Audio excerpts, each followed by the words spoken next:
మన జమ్మలమడుగులో అత్యున్నత పరిమాణాలతో Aaradhya dental hospital intraoral scanner laser dentistry OPG ద్వారా డిజిటల్ ఎక్స్రేతో మన జమ్మలమడుగులో ట్రీట్మెంట్ అందించబడును. ఆరాధ్య డెంటల్ హాస్పిటల్ అందుబాటులో ఆధునిక దంత వైద్యం. కాపు వీధి, జమ్మలమడుగు. విజయసాయి రెడ్డిని నేను కలిసినట్టు, తర్వాత ఏదో ఎమ్మెల్సీ దాన్ని అమ్ముతా అన్నట్లు, మళ్ళా ఫ్రెష్గా నేను గవర్నమెంట్ వచ్చినాక ఎమ్మెల్సీని కొంటా అన్నట్టు ఏదో మాట్లాడడం జరిగింది. నేను మీకు ఒకటి స్పష్టం చేస్తాను, నాకు వైఎస్ఆర్ పార్టీకి సంబంధించిన వాళ్ళతో ఎస్పెషల్లీ బాలినేని శ్రీనివాసరెడ్డి అన్న నాకు చాలా చాలా క్లోజ్. ఆయన మంత్రిగా ఉన్నప్పుడు కూడా అనేక సందర్భాల్లో వాళ్ళ ఇంటికి పోయి కూడా కలిసినాను. అలాగే మీ పార్టీలో ఇప్పుడు నెంబర్ 2 అనే మిథున్ రెడ్డిని కూడా రమేష్ అన్న వాళ్ళ ఇంట్లో ఢిల్లీలో 2-3 సార్లు కలిసి భోంచేసినాం.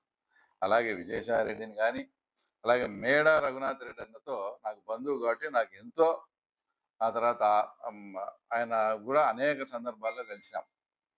అంతెందుకు నీ స్టేజ్ పక్కన కూర్చుండే, ఆ తర్వాత వాళ్ళతో కూడా, అంటే ఎగ్జాంపుల్ మధు అన్న కూడా నాకు అప్పుడప్పుడు ఎప్పుడన్నా 1-2 సార్లు ఫోన్ చేసింటాడు. అది మాట్లాడినది స్నేహం వేరు, రాజకీయం వేరు. ఇది ఇప్పుడు మధు అన్న ఏదైనా చేసి ఆయన తొండూరులో 200 ఎకరాలు ఆక్రమించింటే దాని ఏమన్నా మేము వదిలిపెట్టినామా? ఎంక్వైరీ చేశాం, ఎంక్వైరీకి ఇచ్చాం, రేపు మాపు క్యాన్సిల్ కూడా చేస్తాం. అది రాజకీయం వేరు, పరిచయం వేరు, ఆ తర్వాత వేరు.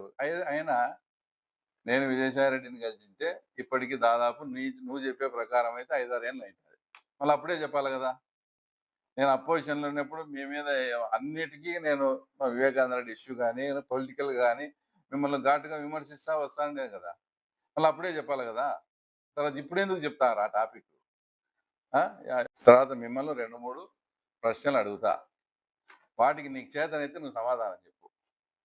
ఇప్పుడు ఏదైతే నా మీద ఆరోపణలు చేస్తారే మీరు, 2014లో అప్పటికి మీరు ముఖ్యమంత్రి అభ్యర్థి, జెడ్పీటీసీ ఎలక్షన్స్, ఎంపీటీసీ ఎలక్షన్స్ వచ్చినాయి, అంటే మున్సిపాలిటీ ఎలక్షన్లు అయిపోయినాయి. దాని తర్వాత ఎంపీటీసీ జెడ్పీటీసీ ఎలక్షన్లు వచ్చినాయి. అంటే ఒక నెల ముందు అంతే ఈ ఎలక్షన్లు అయిపోయి రిజల్ట్ కూడా డిక్లేర్ చేయలే.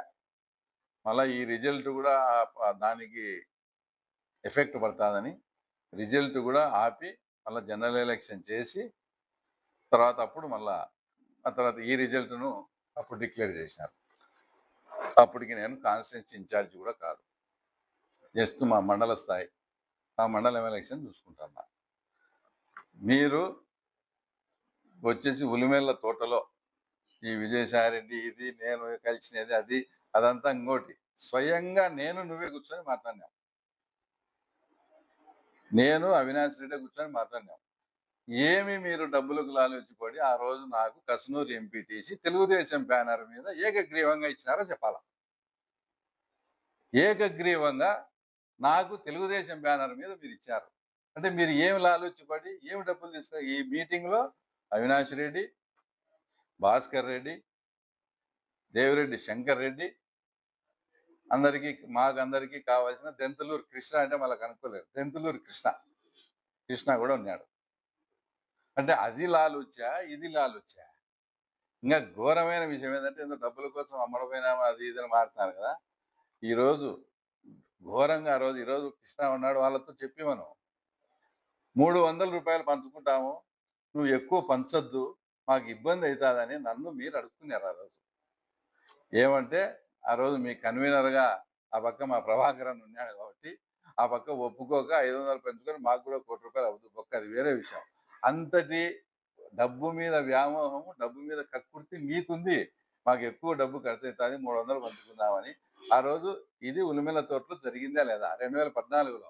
మళ్ళీ అప్పుడు నేను కాన్స్టిట్యున్సీ ఇన్ఛార్జ్ కాదు కాబట్టి నేను వెళ్ళేటప్పుడు మా అప్పుడు ఇన్ఛార్జ్ అయిన సతీష్ అన్న గుర్తుందో లేదో, సతీష్ అన్నకు చెప్పిపోయినా ఇట్లా ఉంది నా, అంటే పార్టీకి నష్టమయ్యే పని నువ్వు చేయవు నాకు తెలుసు, పోయి రాపో అన్నాడు. పోయినా ఏకగ్రీవంగా ఇచ్చినారు. ఏమి లాలోచిపడి ఇచ్చారో మీరు ఇప్పుడు నాకు చెప్పాలి. అది వాళ్ళు తర్వాత రేపు అమరావతి టైంలో మాకు చాలా సమస్యగా ఉంది, మీరు ఎక్కువ మంది ఉన్నారు అని మనకు తెలిసిన వాళ్ళతో 12 కాదు, నువ్వు రాంగ్ చెప్తాను, 15 కోట్లు ఆఫర్ ఇచ్చారు. ఆఫర్ ఇస్తే ఆ విషయం నేను అప్పట్లో మా అధ్యక్షునికి చెప్పడం, ఈ రకంగా ట్రై చేస్తాను సార్ అంటే, నువ్వు ఇంకా ఎవరెవరు టచ్లో ఉన్నారో దాన్ని డ్రాగన్ చేయమని చెప్పాడు. ఆ డ్రాగన్ చేశాం, దాన్ని పకడ్బందీగా సెట్ చేసి వాటికి 2-3 వెళ్ళిపోయినారు. ఆ రోజు డొక్కా మాణిక్య ప్రసాద్ కానీ పోతుల సునీతమ్మ వీళ్ళు పకడ్బందీగా ప్లాన్ చేసి ఎవరిని దాన్ని కట్టడి చేసుకొని అమరావతిలో మీరు పెట్టిన తీర్మానానికి అగెనిస్ట్గా ఓటేసి ఈరోజు అమరావతి ఈ రకంగా పనులు జరుగుతున్నాయంటే అందులో బీటెక్ రవి భాగస్వామ్యం కూడా ఉంది. అలాంటి క్యారెక్టర్ నాది. అట్లా క్యారెక్టర్ను నువ్వు అసాసినేట్ చేసేట్టుగా డబ్బులకు కాదు 15 కోట్లు ఆఫర్ ఇస్తామంటే ఆ రోజు మేము కాదని అమరావతికి మీరు పెట్టిన తీర్మానానికి వ్యతిరేకంగా ఓటేసిన వ్యక్తి కాబట్టి కొనలేవు. డబ్బు మీద మాకు ఆ వ్యామోహం లేదు.